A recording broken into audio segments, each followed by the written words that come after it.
Pernah nggak sih kita berhenti sejenak dan bertanya pada diri sendiri, sebenarnya apa tujuan kita ada di sini?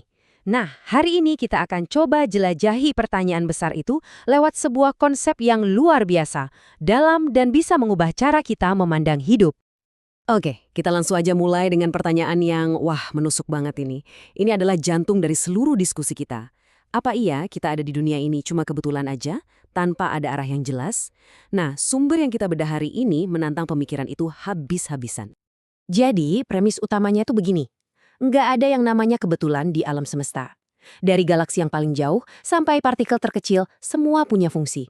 Dan ini tentu saja terutama berlaku untuk kita, manusia yang diberi anugerah akal dan kehendak bebas. Jadi kalau kita nggak dibiarkan tanpa tujuan, lantas apa dong tujuan besar kita? Jawabannya ternyata terangkum dalam satu kata, ibadah. Tapi, tunggu dulu. Ini mungkin nggak seperti yang langsung terlintas di benak Anda. Konsepnya jauh lebih luas daripada sekedar ritual. Nah, ini dia poin krusialnya. Ibadah itu bukan daftar perintah yang harus dicentang, tapi lebih ke sebuah filosofi hidup.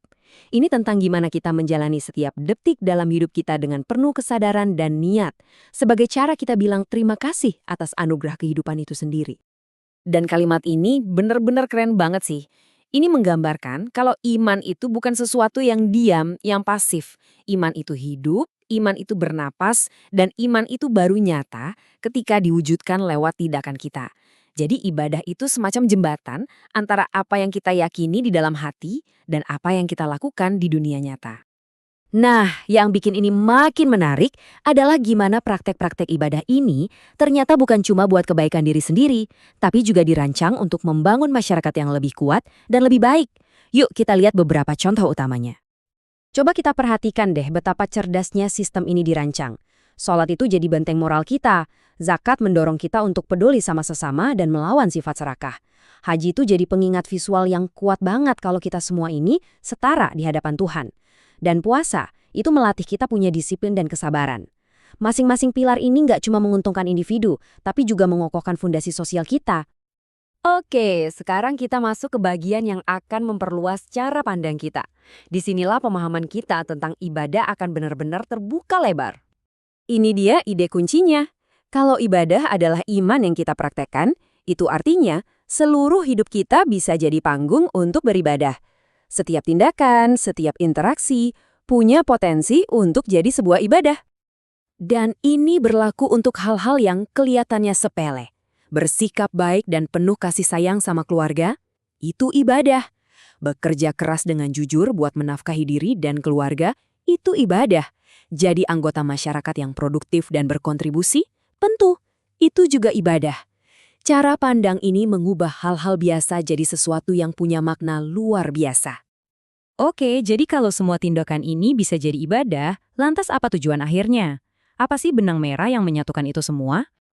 Ujung-ujungnya, tujuannya adalah untuk memberi dampak positif. Setiap tindakan ibadah, baik yang formal seperti sholat, maupun yang informal seperti tersenyum ramah ke tetangga, semuanya adalah kontribusi kecil kita untuk membuat dunia jadi tempat yang sedikit lebih baik. Ingat pertanyaan di awal tadi soal hidup tanpa tujuan? Nah, di sini kita lihat perbedaannya. Kontras banget. Di satu sisi ada hidup yang terasa kosong dan tanpa arah, di sisi lain ada kehidupan di mana setiap tindakan, sekecil apapun, punya tujuan yang lebih tinggi, yaitu untuk memberi manfaat. Dan kutipan ini, wah benar-benar merangkum semuanya dengan sangat indah. Tujuan dari kehidupan yang berpusat pada ibadah ini jangkauannya luas banget.